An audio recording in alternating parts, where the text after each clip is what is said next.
All right, everybody. This is the How to Hunt Deer podcast. My name's Dan. His name is Jason. And how long have we been doing this together now? I was thinking about that the other day. Yeah, it's funny you ask, because I was too. I think it goes back to like the tail end of August of 24. 24. So Yeah. almost 2 years. By the Yeah. end of this summer, it'll be 2 years. That's crazy, man. Yeah. Yeah. That's crazy. Time flies. Yeah, for sure. And we've talked about a lot of different things. I think one of the things that I definitely want to, like, how do we say this in the podcast world, in the hunting world? There's not, especially when you're talking about whitetails, right? Yeah. You're gonna start repeating yourself at some Yeah. point. Yep. But if you're a serious deer hunter, repetitiveness is okay, I believe, because it allows us to stop for a second and think about the things that maybe we do wrong when we get tired, especially if we're on that rutcation type of time frame, or going into a small, let's say, for example, you got a cell camera, and that cell camera is catching a shooter buck, maybe early season, right at the brink of shooting light, and you go in and you make a mistake and you bump them, and I don't know, a scenario like that where we can learn from our mistakes and maybe not, we repeat the content, but we try not to repeat the mistakes, if that makes sense. Yeah. I mean, to me, I guess I kind of correlate a lot of my deer hunting stemmed from, being a kid and being in sports and being athletic and competing. It was a competition thing. And then as I got older, I realized that deer hunting's not competition.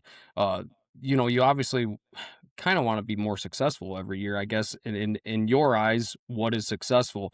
So I tried to look at it like, you're I- you're fine tuning the machine. Well, you're competing against yourself, really, Right? like Yeah. to get better at all of this. And there's the whole thing where you can sit in a ground blind over a food plot, or a tower blind over a food plot, and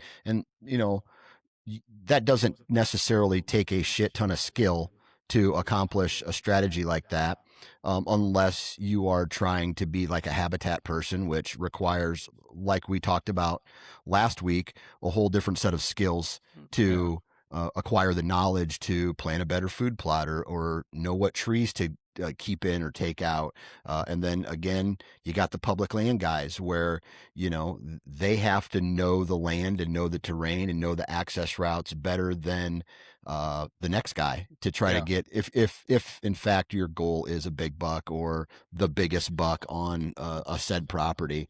And so knowing what environment you're hunting in and knowing the landscape in which you hunt in will allow you to do, like, first and foremost, that will allow you what skill set you need. Right. So I don't know why that popped into my head. That's what I was kind of thinking about this morning a little Yeah, bit. no, I think it's great, because I think it actually kind of correlates with some of the stuff I was thinking about talking today too. Was, back in, it was probably '06, I went on my first like traveling hunt, where I had to travel, and it was within the state, but I still traveled 4 hours and whatever. Um, that's kind of like you're dabbling with something new. You had to prepare for it. And then once you throw in the out of state hunts, and then you're backpack hiking or you're tent camping or whatever it may be, there's a whole nother skill set that you're actually building towards. It's just like an athlete, you're gonna try for this or try for that. And if you don't succeed, you try again. So I think that's where, making this full circle, it doesn't hurt to repeat. Yeah. But what can be detrimental is if you repeat it, and then you repeat it and you repeat it without You don't actually. learn from it. Yeah, Yeah. if you're not learning from it, then I think that's where it could hurt you.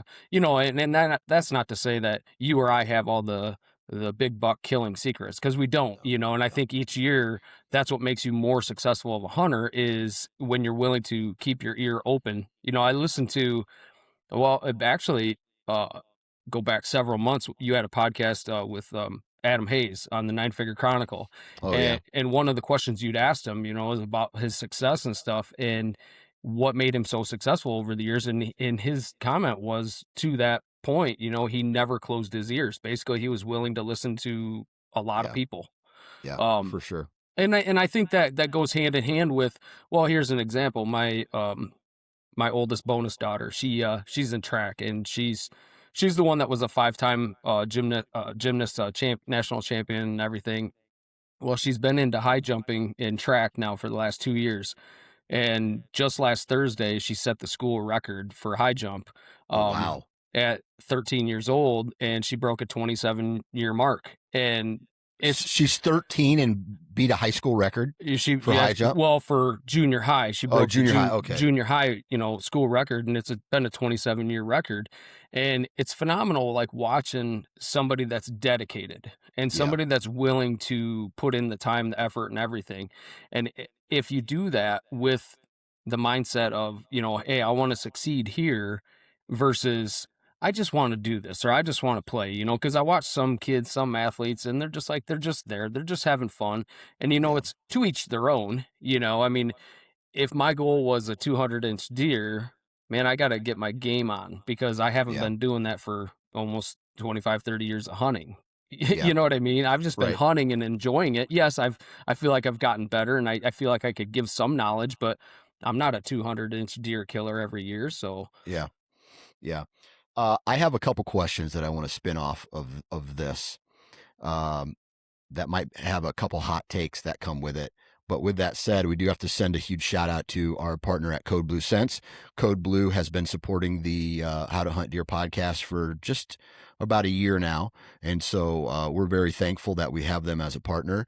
And we're looking forward to using their products this upcoming season and, yeah. well, even preseason. So if you are looking for some scent elimination products like the field sprays, the laundry detergents, they have real and synthetic deer urines. They have the Rope-A-Dope Mock Scrape Kit, which we are all a fan of.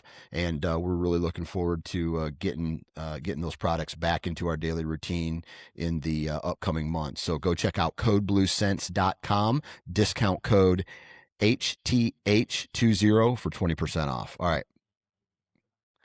This is one of those questions, Jason, that I know. Okay. I grew up in the era of no trail cameras. The Sure. first handful of years, I would say 5 years that actually from 1994 to 92 or 94 until 2005 or 6. I'm going to say 2006. No trail cameras. Yep.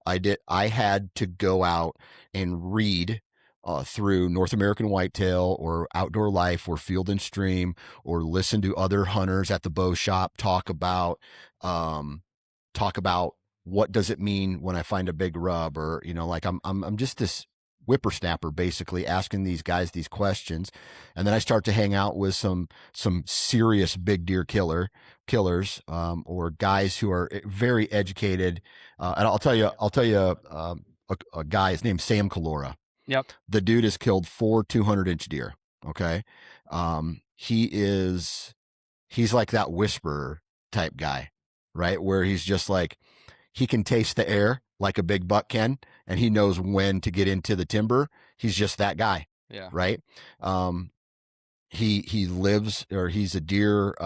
He sells deer urine for a living, and I went to high school with his daughter, and he's always had a bow shop. And so when I would go into the bow shop, we would just talk a little bit about how, what are the deer doing. He'd look out of his bow shop window into his deer pens, and he would see if they're sitting down. He'd be like, nope, I'm not hunting tonight. If they're on their feet.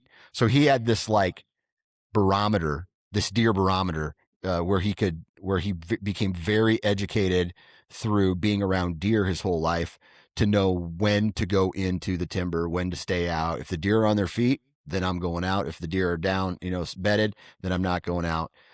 Cold fronts. He talked a lot about cold fronts and sign and things like that. So through him and other avenues, I was able to educate myself on when and what to do, and like what guys were doing. And then of course I would go and try to apply that on the properties that I had access to, and and then know, oh, this is bad or this is good, right? This strategy was good today, or maybe I went in, maybe October 10th isn't the best time to go into a deep, bedding area run and gun or things like that. And so that's how I kind of learned until until trail cameras came along. And so I felt like my woodsmanship was, I had a really good foundation in woodsmanship even before cell cams or really any trail cameras were introduced into my hunting strategy. And because there was no cell cams right off the bat, the first handful of years of me even running trail cameras was me just knowing what deer were on the farm, right? Like, Right. oh man, I'm going to pass this. I'm going to pass this 140 incher because I have a 150 or 60 incher on the farm. And so that's really all trail cameras did. There was some patterning abilities there where I was able to pattern what these deer were doing. But that's a very long intro to this next question. Is woodsmanship dead now, or has it just evolved into something different? It's kind of funny because like I'm sitting here and I've kind of dwindled even my cell cam inventory just because some of them have stopped working, some of Mm-hmm. them have been damaged, but the cell cameras that I got out right now, they're actually probably batteries are dead or they're laying face first in the dirt, Yeah. um, because they're on sticks. But I think my take on that is I don't think I've changed a lot of my strategy based on the trail camera, so to Mm-hmm. speak. And I say that because what the trail camera does for me is it gives me an inventory of what deer are there. It tells me that, maybe they're hitting scrapes or maybe they're using this funnel or, here's a bedding area for sure. It kind of lets me know when they've dropped antlers, so on and so forth, when fawns are born. But as Mm-hmm. far as like my deer perspective and knowledge, like I still get that from driving these backcountry roads, on the way to a job or dropping the kids Yeah. off at school or vice versa.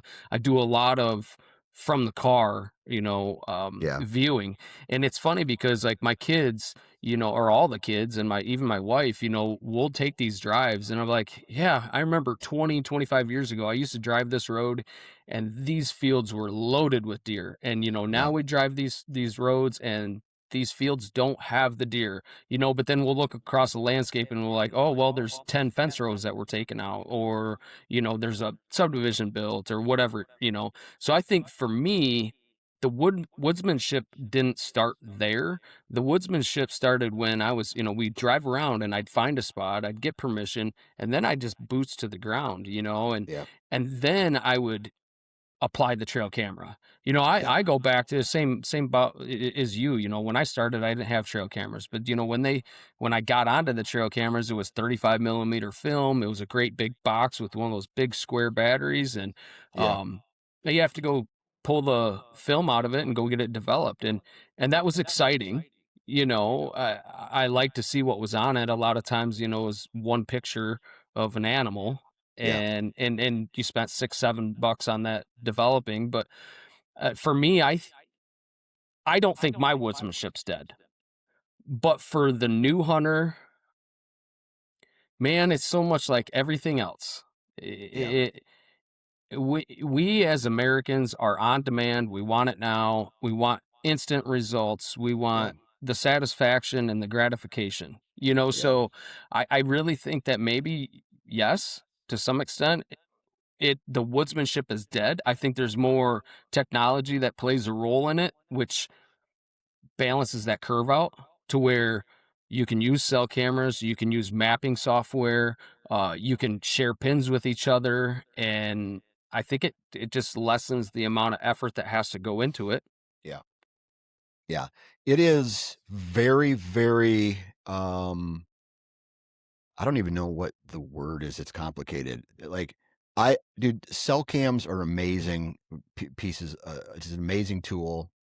I use it for, in several different ways. I use it, the first and foremost is to track deer movement straight up, like, I'm not going to sugarcoat any of that. I put my cell cams in locations where deer move and move often, and they tell me really what's kind of going on, and they're usually paired with a crit crossing or a terrain feature that funnels deer movement. And I get to see a lot of what's going on throughout Right. the course of the month. Now, I don't have the benefit of using that data real time because I live so far away from the farms that I hunt. I mean, realistically, one farm is 4 hours away, and I could, if I saw a giant step up in there, maybe I could get in there for the afternoon hunt if I wanted to really use it. The other one's an hour and a half away. And then to get into a tree stand, probably you're looking at close to 2 hours from where I'm at right now to getting into a tree stand. So yes, maybe I could use that, real time stuff. But outside of that, I'm really like I, I, I just don't feel like people are. They're just using the cell cams now, Right. right? And I'm doing that too, man. Like you, for example, that I try to hunt doe groups. Yep. I locate a doe group and I will hunt a doe group during the pre-rut, post-rut, and that's where I have my encounters with the bucks. Yep. Very simple, right? Why do bucks want to be around does? Because it's the breeding season. It's a no-brainer. That's deer hunting 101. But outside of that, uh, like rubs and scrapes and all that stuff, they mean a little bit less now with all this technology than what I feel they used to mean. Like when I saw a big rub in a bedding area, that was a huge indicator that a big buck was in the area or a Right. deer was in the area. Lots of scrapes, man, that meant something. But now I don't necessarily think that means as much today with this technology that it did, when I first started it, if that makes sense.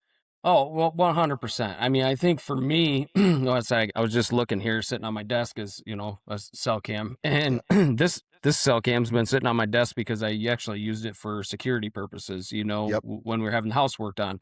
Um, so I think I, I kind of go back to, I started self-taught and I started like building my own tree stands, building my own ground blinds, and everything was like a learning process. And then, as you get into it, you find all these gadgets and you find all these things that can maybe help you, maybe make you better. Yeah. But in reality, like I still go back to, Right. last year or last week when I'm out in the woods and I'm walking around and there's still things that catch my eye. Like there's that big rub. And then like did I see that buck? All those things come full circle to me. So I don't think I've dropped my woodsmanship, but then there's also that side of it where now I feel like if I sent you if you said, "Hey," well, we talked about this I think last week a little bit off air. You asked me if I was going to South Dakota and that was kind of the plans. I'm not going to South Dakota now. Yeah. But you said, I could share some pins with you. Well, Hmm. that how much did that take away from me having to have woodsmanship in South Dakota? Me learn that process myself or me find that own area myself just by sharing a GPS mark. Yeah. I mean, you could get into that real deep and be like, I didn't do that myself. Right. But all that means is that there's deer there. Yeah. Like, I'm not there to babysit you and like draw Right. your bow back for you. Like, I would just be like, hey, there's deer in this section. There's deer in this terrain feature. Good luck. Go figure it out. Right. Right. Right. Like, there, I, I'm not going to be able to be like, there's always a buck in this bed. You need to go stand right here and he's going to come in and it's a guaranteed shot. Like Right. that doesn't happen. And, it would just be the same where if it's like, hey dude, I got a private piece. I got you permission on it. Why don't you hop over here and go hunt it? Like, here it is. And then Yeah. it's not like I'm doing all that for you. Um, Maybe. I mean, if you really want to break it down, if you're some kind of purist, it's like, I don't believe in sharing information. I don't Yeah. believe in cell cams. I don't believe in this. I don't believe in this. Um, but like, I just feel like technology it has changed woodsmanship so much Mhm. where you don't have to know as much to be successful anymore. Right. You just don't. Right. You don't need to all you really need to know is, are there deer in this area? And that your trail cameras will tell you that. And then whether or not your wind is blowing directly into the face of deer downwind. Mhm. And that's really all you need to know, right? You don't even need to, like these days, you don't even need to have good access routes in. If you if you have patterned a group of deer come through a particular piece of property on let's say, for example, there is a doe group I've figured out on the farm that I've hunted the longest, and it's been this same doe group. And of course, it's not the same deer over the last 20 years, but it's just a different group of does come through here at about 9 o'clock every single morning. If I wanted to, I wouldn't even need to be in the tree until like 7 or 8 o'clock at night. That's how dialed they are into this pattern every single year. Mhm. That might change a little bit on the corn soybean rotation of maybe where they're at, but they come through this one little pinch almost daily at the same time. And so, like, really all that matters is what side of this drainage they're on, depending on the wind direction. Either way, I don't need to know anything. Like, I don't need a good access route to get to it. I could just be I could really walk anywhere as long as it wasn't where they're coming from. My wind doesn't have to be good as long as it's not blowing in their face. Like, so access routes doesn't matter. I could literally show up at 8:30, and then in 30 minutes they're going to be coming through, and I could pop, shoot a doe or whatever. And then if it's the breeding season, maybe there's a buck behind them. I don't know. So I think it's impacted things dramatically. And so technology has changed what it means to be a woodsman. Yeah, I agree. I guess where I go to with it is I feel like I still use the woodsmanship along with the apps, along with the Yeah. technology, along with the cameras and everything. So do you think that guys just getting into hunting, do you think that they're willing, and I don't want to sound old and cliche, like, I had to walk, uphill in the Yeah. snow both ways to school or whatever, but do you think guys are willing to put in the same amount of work that we had to No, learn how to okay. no, All right. not at all. And Okay. that's easy for me because that's what technology has done, Yeah. Yeah. right? Like, take away all trail cameras just for a moment. Yeah. What are you doing differently? Oh man, you're gonna have to scout more. Scout more. You're going to have to be in the woods throughout the season more. You're going to be looking for fresh sign more. You might even have to hunt more Right. because you need to know the most up-to-date information that there is. Um, and so that's why these trail cameras are so popular now, is because you don't need to do that, dude. You just throw it out. It's going to tell you what's going on in the woods. Right. But you don't even need to check your SD cards anymore, right? And so it's just everything's evolving. And I'm not going to say it's right or wrong because that's not my place, to do it. But here's where, okay, what were you going to say? Well, I was just thinking, and you go ahead. I can I wait. was, yeah, here's what I was going to say. What what trail cameras, cell cameras, and all this technology cannot replace when it comes to the knowledge of deer hunting is what to do when you can't figure something out. Right.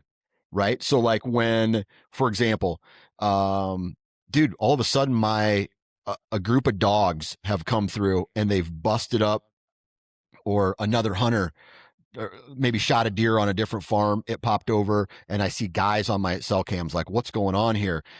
Maybe they combine the field edge, or they're starting to pull trees out, or there's additional pressure, and the farm shifts for a small period of time. And it just so happens to shift right when you are making plans to hunt that property. Mhm.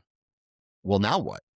You're Right. all that stuff is rendered useless unless you know what to do.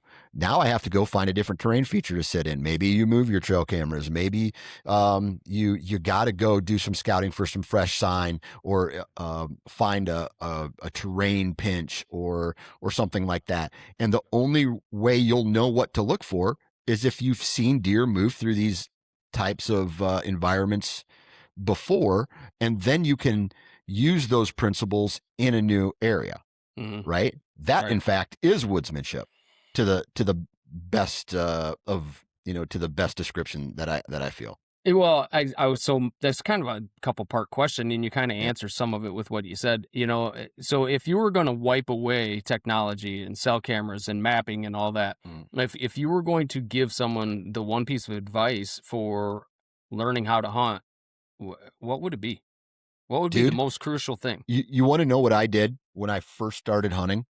Is in March, February, I would walk into the farm that I had permission to hunt. Even I did this on public too, and I would walk a trail, and I would just walk it, and I didn't care what sign was on it. I didn't care, like what trees or where it went. I just learned through walking trails how deer use terrain, right? And so I'd walk a trail, and then I would see where that trail splits off, and I would bank that in my head. And why does it split off here? Well, it's because there's a change in terrain, right? So they want to go down or they want to go up, and usually there's a corresponding trail to all of those intersections. And then I learned over the course of my hunting career to set up in those exchanges, right? Set up in where two crosses or two trails cross. And so then I would be like, well, I know that this trail leads down to the river bottom, and it intersects a different trail that runs perpendicular, not parallel, but perpendicular to another trail. And so if I loop around there and J hook in on for this example would be a south wind, the trail runs east west. I'm going to be below the terrain, and all that scent is going to blow over top of me, and the deer are going to be moving in front of me, upwind of me, and that's kind of just how I learned by Mhm. walking trails. That was one of the first things I ever did. That was before I knew about thermals and how to play thermals. That was before I really started taking wind direction serious. I just wanted to learn how deer were walking through the farms that they lived in. Yeah. That would be step number one. Yeah. Well, and I think I'll piggyback on that, and I'll just say, one of the things I did is I noticed, direction of their hooves, the direction of their travel, and Yeah. then I would be stopping to look at every little scrape or every little rub, and see if there was a direction that they were coming from. Why is that here? And you just ask your question. You know what Eh, I mean? Why is that here? Yep, exactly. Well, and so I'll elaborate a little bit more. Back to when I found my first sheds and stuff back in that March time frame. I started to dabble with like, well, expand that. Like why was that shed here? Was that shed here because that deer wintered here, or was there a food source, or was he safe from the elements? And Yeah. I learned a lot from and through shed hunting that I was able to not necessarily pinpoint those deer to the property I was hunting because they're not always there during the hunting season, but I was also able to decipher what a good food source was, what a safe winter area was for these deer. And like now, fast forward, one of the easiest things for me to do is, when my kids say, "Hey, Dad, I want to go shed hunting," that's okay. We can go shed hunting, and I can almost pinpoint exactly where we need to be to find sheds. Yeah. And that's given a perfect winter scenario where Right. we have snowfall and everything. But I I think to go a little bit further with it, last week we talked about food plots and stuff, so we fast forward, we learn how to hunt, and then we start to expand into different avenues. One thing I took away from last week was you hunt different vegetation in different areas than what I do. I hunt probably more predominantly like waterways and fence lines and isolated pockets. And you hunt maybe more of a vast timber area, and then it's broke up, and then so on and so forth. I have the right or ability to put in a few food plots here and there. So last week after we talked, I got thinking as I was working, I called my local or my neighbor, and I'd asked him. I said, "Hey, do you have any leftover corn or beans from the year before?" And he was, "Oh yeah, we always have something." And so I want to tie this back into last week with, he's able to provide me with that little bit of food plot stuff that I need for the year just by making that simple phone call. And now I'm gonna be able to go out, weather permitting, and put some food in for these deer. And whether that food is for the hunting or whether it's for their nutrition or whatever, and I'm able to put my food plots in, but by little or no cost, just by making an exchange with a neighbor. And it can be done for a budget, minimal budget. If I said, Dan, I've got $100 that I want to spend on food plotting this year, maybe I'm gonna take that $100 and I'm gonna use it for a soil test and maybe a little fertilizer, and that's it. Yeah. Um, Yeah. so my whole point of that is to tie back into last week that you can make it affordable to put the food plots in, but with fast forward through all of that, not just technology, but I feel like through time, we've dabbled and got into more food plotting, right? Yeah. And that's changed hunting to some degree too, because growing up, we were watching these videos and we'd see guys hunt, and what was the most successful hunt that you would see? It was over an Mhm. elaborate food plot, so I think Or that's or a bait pile or a or a bait pile. feeder. Yeah. Yeah, yeah. So I mean, like, if you take away food plotting, if you take away technology, if you just say, "Hey, Dan, you got to travel to Utah and you have to kill a 10-point buck this year," like, what are you doing to make that happen? And I think Yeah. I think the one thing that a lot of us as just in general as society, we're afraid of being uncomfortable. Yeah. And I feel like if you put yourself in an uncomfortable position and you push yourself, man, that the reward is so worth it. And Yeah. and that's from our kids in sports to, being an adult with making adult decisions. Yeah. I I think that's where we probably lack it now. And I think that's what technology and stuff is taking out of it. Yeah. Yeah. That's a good point. I mean, here's the other thing: the more you know about whatever animal you're hunting, the more successful you're going to be. And between the magazines, the YouTube videos, being able to share information between like me and you, we're having a podcast right now talking about it. This wasn't going on 20 years ago, Right. and so not only have we been able to figure it out, but we've been able to share what we figured out. And that's just making it easier to acquire meat and or antlers. So, Right. Well, uh, I just not to interrupt, but yeah. didn't we go through this last year where there were people or a person that was like against the deer hunting podcasts and stuff because of the knowledge that was being put out? Oh man, there's been people who are complaining about any and everything. Yeah. Right? It's like, but I have a problem being like, like deer hunting podcasts are the reason why the deer hunting landscape has changed per se. Right. I mean, YouTube has been an impact of it.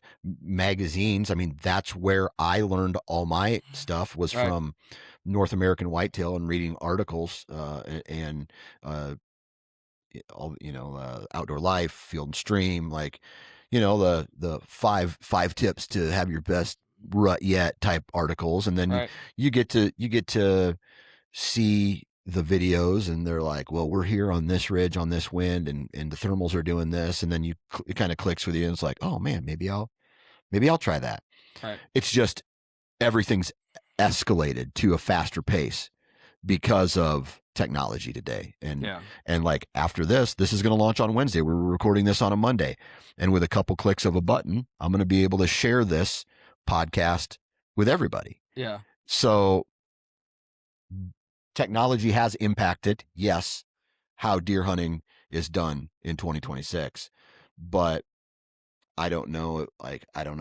I mean, yes, it just depends on how you want to get into it, I guess. In a nutshell, though, I mean, it's just kind of simple when you think about the fact that, yeah, it may help you It may Yeah. put you in a better situation, but at the end of the day, you still have to make the shot.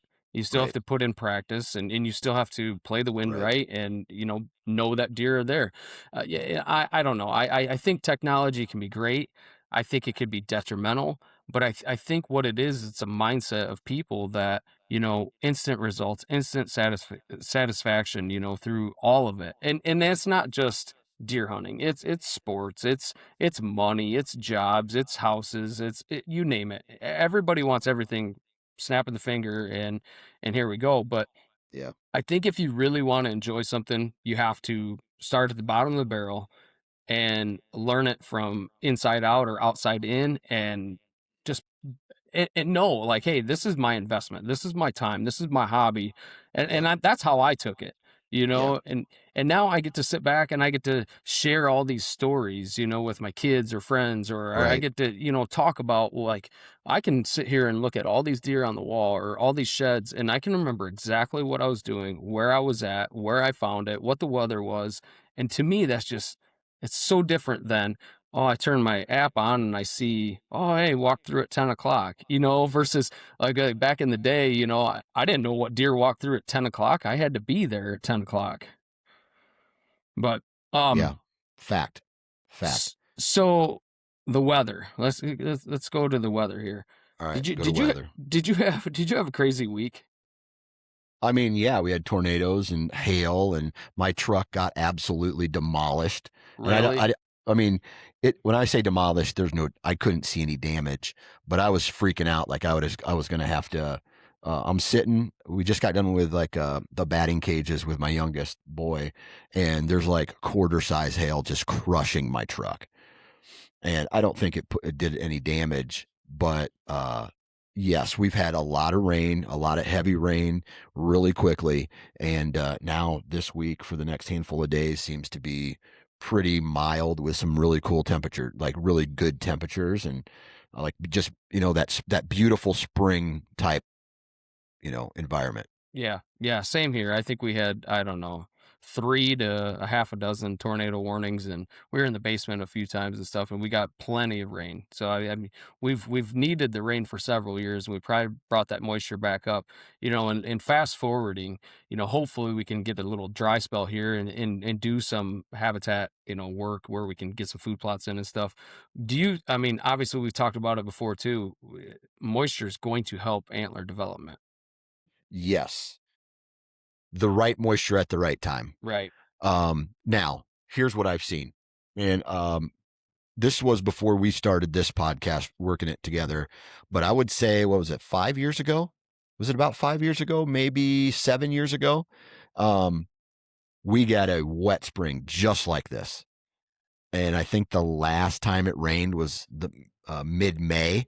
There was no reported there was no reported rainfall in June. There was one rainfall reported in July and none in August.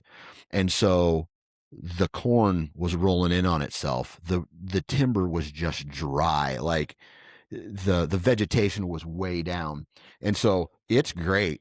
But when we're sitting here talking about how moisture affects, like we had no moisture coming out of this winter, right? I mean, we had like Yeah, yeah, one maybe two snowfall events. I think right. I had to shovel my driveway 2 times this entire winter, Yeah, and it was like multiple. Like when I say 2 times, is like a couple days in a row of because of the same snowstorm or wind or whatever. But then it melted and it was gone.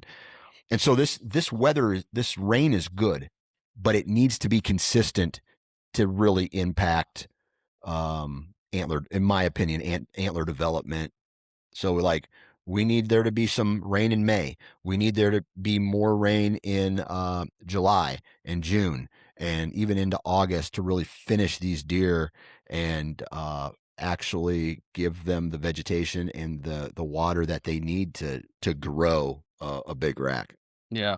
I kind of go back to last year. I think, for the most part, and I can regulate, or not regulate, but I can know this on a yearly basis, just based on the amount of yards and stuff that I mow. Last year seemed like it was pretty decent. I didn't have a whole lot of weeks where we skipped mowing or where it dried up. We got that timely rain, and so I felt like last year might have been a more beneficial rain as far as like antler development. But this year we're coming in and we're a ton wetter than we were. But Yeah. now the flip side of like what you're saying, like sometimes you can get worried about it, like where moisture shuts off and then we end up in a dry spell from here on out. That could actually be detrimental to it. Right. Right. Yeah, I mean, if it just floods and floods and floods and floods, I mean, a lot of rain, it hurts river bottom ground, really. That's about it. I mean, Yeah. anything up high, up top. My main farm has big blocks of timber up Mhm. top, uh, fingered ag and things like that. Like a lot of rain is just going to make the timber thicker. And the other thing is, I think humidity plays a role in that too. You start getting into these um, uh, high humidity summers. And that high humidity just makes vegetation thicker and thicker and thicker as well. So a little bit of humidity mixed with what do they say corn grows the best at? Or it used to. Like the old wives' tale was like 80 degrees at 80% humidity Yeah. is the best. 80 degrees at 80% humidity is the best for farmers and growing crops. Now, I don't know if that's still an accurate number, but that's what it was. That's what my dad and my grandpa would always say. Yeah, I think there's so many different hybrids now that they could pretty much grow corn in almost any condition. Right. And that's another technology thing, I mean, they've come so far with so many things, but Yeah. I just hope that we can maintain this moisture. We've got a good Right. base, we got a good table right now. Let's just maintain it. A couple Right. overnight soakers once in a while, it's not going to hurt anything. Yeah, just no floods, just like Yeah. you give me a 24-hour rain event, like once a week. Yeah. That would be perfect. Like hey, rain on, Sunday night. Rain on Sunday night for 8 hours and then call it good. Yep. Like Yeah, yeah, pretty much. yeah, Um, how's the knee? the knee. The knee is getting better every day. Okay. And I'm starting to feel a little optimistic about it. I'm walking around a lot with no crutches per se, and I'm trying to get better. Here's the biggest part. Here's I'm not sleeping very well at night still. I'm still trying to get comfortable at night. I'm not it's not the best. Yeah. But the other thing is that pisses me off is I know there's mushrooms out there right now Yep. in these spots, and I know they're going to go to waste and they're going to dry up and I'm not going to find them. Also, like the next 2 weeks are baseball weekends or baseball tournaments. And so now I am trying to figure out like this turkey hunting thing. Yeah. It's just, and then I'm going to have 1 week to try to stuff 3 people into a turkey season. So I think in the next 2 weeks, I should be able to be walking around and probably maybe even go out into the woods and turkey hunt a little bit. But I don't know, man. It might just be a slow fade out of turkey season and mushroom seed into just like promising my son I'm going to take him fishing or something like that. Yeah, yeah. Yeah. I kinda wish, so Friday, I had, my Yeah. vasectomy, and Oh, yeah, oh, how'd yeah. that go? I so, like, I'm kind of a cheap guy when it comes to, like, Oh, myself you and got stuff. did So you get so the discount vasectomy like in some dude's van?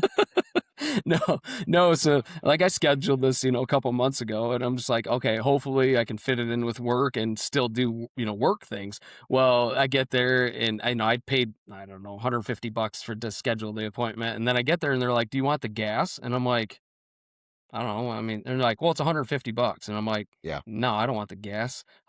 I'll sit through it." And, so I get in there and they do all the stuff or whatever. And I talked through the whole thing with the guy. And I mean, you talk about like just an odd, nerve-wracking Yeah. conversation. Like what's going on while I'm having this conversation with this guy is just, Yeah. but He sees it every day, buddy. And I know he Uh, does, and, and he says, "Yeah, dude, I think this is part of, like, our boards is we have to have humor in all of this," and I'm yeah, like, "Yeah, I guess," but so 10 pound you can't lift any more than 10 pounds for a week, okay, is what the recommendation was, and, yeah, I Saturday morning, man, I don't know, we had my brother was here, and then the contractor was here, and my wife was here, and we were talking about some of the stuff, and dude, I was getting, like, hot and sweating. I was oh yeah, soaking wet, and, dude, I yeah, puked, and I don't normally get sick to my stomach, but so anyways, yesterday went fine. We were in Davenport all weekend for tumbling competition, yeah, regionals, and, I guess I'm fine. Really black and blue, a little swollen, and just trying not to push it, but I wish I would've scheduled this, like, for last week when we were really yeah, wet, yep. and but it doesn't work that way, so Yeah, man, my vasectomy went fairly well. I was down for about well, I forced myself to be down for about 2 or 3 days, yeah. and then I was noticeably tender and sore for about a week, Yeah. but outside of that, I was back to normal in, like, 5 days, or not necessarily 5 days, but, yeah, I was back to normal in about 5 days, and then just kept more you move around, the better. It's kinda like this knee, right? It's just Yeah. I need to be m I'm trying after this, I'm gonna go on a walk.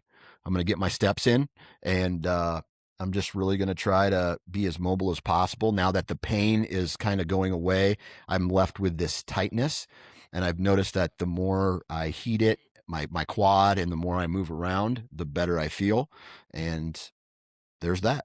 Yeah, I don't know, as I looked over at my wife on Friday night, and it was like, may have been 8:30, and we're both laying in bed, and, she's, almost 9 months pregnant, well, 36 weeks pregnant, Yeah. and I'm like, well, this is how it's gonna be the rest of our lives, isn't it? It's just one of us is always going to have something. We're gonna come to bed with an ache and a pain and whatever. And I thought of you with your knee, and then and I'm like, this is it. This is it. This is it's over. Like, this is Yeah. the rest of the road is like this. Don't forget your back pill, and like Yeah.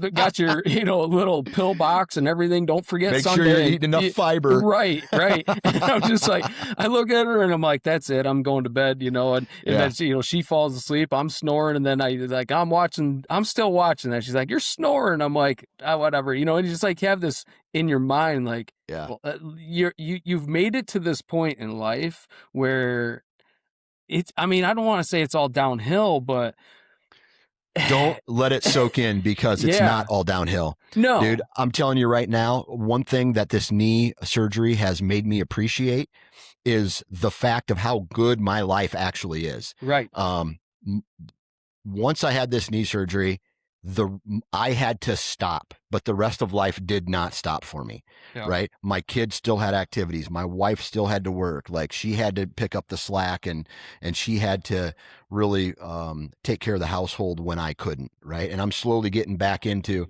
being able to take care of the household, transport kids. It's still hard for me, like, lift a laundry basket up the steps and things like that, but I'm getting better every day. yeah, And so really what it's made me, it's like, dude, there's people who do not recover from things like this. right, They get into a car accident and they lose their leg. As a matter of fact, I was at a wrestling tournament this weekend, and I saw a guy who had a prosthetic leg, and he did not move around very fast. yeah, And here I am. I'm basically have a crutch with me just in case at this point. And so I'm going to recover. That guy's not. And so I'm just really thankful for the position that I'm in. And I understand. And I'll tell you this, I told my, and this is a little side note, but I told my preacher this. I go, as soon as I'm ready to go, like, my life, I'm putting the gas pedal down on yeah, this, with work, with my family, with my faith, and I'm going to be try to live my best possible life. And that includes getting out in the woods, dude. That yeah. includes going fishing. That includes camping, and getting my kids back into the outdoors and things like that. So, I'm on a mission, dude. As soon as this knee heals up, I'm on a mission this summer. Yeah. Well, and I think to tie all this together and to wrap it up, basically, I'd like to just say, for me, it's kind of been the same with watching as my wife's become more pregnant and I take on more, and we have 5 kids and we're getting them here and there, and then like I go down for a couple days here, from Friday, It's just my mindset has changed for the last several months. Like I stepped away from social media and then like I kind of got back into it a week or so ago with just Yeah. like seeing what people are doing and everything.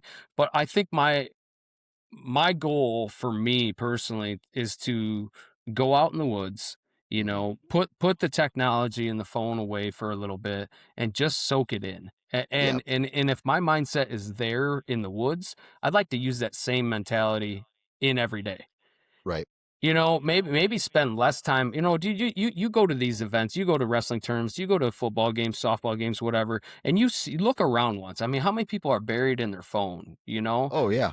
And to me, the technology is great and Yeah. everything, but where are you enjoying what's in front of you? Right. It's like that's what I've been seeing more and more, and that's what had me thinking the other night, like, well, yeah, maybe life's half over, but maybe this could be the best part of your life yet. Yeah. Oh, yeah, dude. You have to live.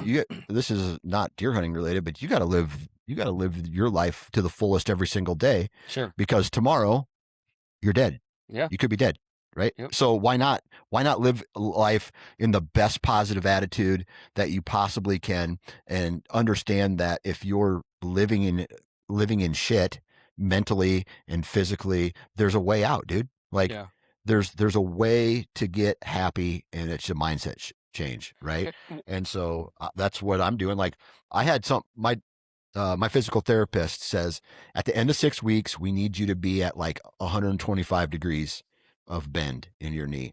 I was at 125 or 126 last week. So he goes, good news, you're going to be able to climb a tree stand this fall. That's awesome. And so I'm just like, whoop, whoop, like Yeah. I'm just happy as I'm happier than a pig in mud. And so, and I still have, two full, let's see, this is going to be week 4, 5, 6. So I have 3 weeks of physical therapy left. And, dude, I'm on a mission, man. And Yeah. I just want to be as positive and happy as possible, man, because life is short. And if you're an asshole, life just tends to be a little harder. Because I Well, was that guy. I was gonna say that, like, I could have labeled myself that for so long, So but long. Yep. yeah, yeah, and I think to me, I think that's what we do, like, as we get older and we start to understand things, we can rabbit hole all day long about what's bothering us or our anxiety or our stresses or our, maybe it's lack of finances or lack of whatever, Yeah. friends or family, and, but it really, when it comes down to it, the happiness, it has to come within you, and Right. it's just like the deer hunting. You could be envy of anybody for shooting whatever buck it was or whatever, but Yeah. really your happiness is going to come within your efforts that you put forth. And Yeah. I truly do think that going back to like your woodsmanship, I really think that if you set aside some of that electronic stuff, set aside some of that, and actually put the boots to the ground, man, the reward at the end of the day is going to be that much more worth it, because you can still apply that technology. You can still Yeah. apply those trail cameras, but use it after maybe you've done the woodsmanship. Yeah. Yeah, it's like really what all that technology did was elevate my already existing woodsmanship Right. to another level. Really is what it did, and so it made me better at getting in front of deer. And long story short, I think that's what we all want, and then you can accomplish whatever goal you want from there. Yeah. So that's a great way to transition out of this podcast. Yep. And so you had your vasectomy. Are you back to work now, or are you just chilling today?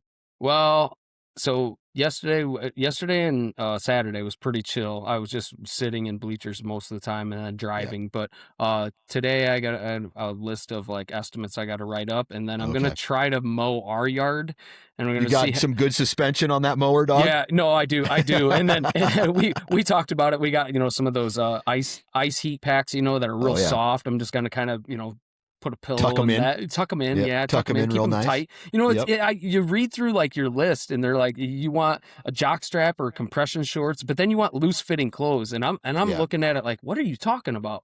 Yeah. Well, Saturday we drove to Davenport, and the whole time I'm like, there's something don't feel right. Well, I knew what it was. I was wearing jeans, and it was like how tight Yeah. my jeans were above, and below my belly button. Like, oh my God, that's really tight. That's too much. And I probably should have just sucked it up and been the dad that wore The old the dad sweatpants. yeah, I should have just wore the gray sweatpants and the white New Balance and just been Yeah. done with it. But Yeah. no, I'm gonna ease back into it. I got a few things I'm gonna try to do this week, but yeah, I've got a list of stuff that if I would have had this a week or two ago, I don't know. Hopefully by Saturday they say I can return to normal activity. So Yeah. I Dude, don't I've know. lost 16 pounds uh since March 25th. Do you think that's because of rehab? Inactivity. No, it's because of inactivity, and it's because of the pain pills that I were on. Like, I didn't eat, dude. I Huh. have to force myself to eat these days. Hmm. So, I yeah, don't know. For me, I get kind of I don't want binge happy and like I'll eat a yeah, bunch of junk and then I don't know. So for me, going back to work a month or so ago, I lost initially like 15 pounds right yeah. away. So like now for me, the last couple days, I've kind of actually gone the other way where I put a few pounds on because I don't care what I'm eating. But Right, uh, I right. But did you're I active. yeah, but and then last Thursday night I got a good run in and ran a 5K and stuff, and that felt awesome because I haven't done Yeah, that for a while, but I do want to get back into it. I was telling my wife, and she said too after she has a baby, like it's time to turn it on yeah. um and get back there. Get So back into it. Yep, yeah, yeah. absolutely. So Well, we all have time. There's a lot of time between now and the start of next deer season for us to get back into it, shoot your weapons, check your gear, go check out Code Blue Scents at codebluescents.com. Outside of that, good vibes, everybody. Jason, have a good rest of your week. Make sure your balls are rested and cooled to the most comfortable of their ability. and, uh, and uh, so we'll talk to you next week, and we'll talk yep. to all of you next week as well. Good vibes, everybody, and we'll talk to you next time.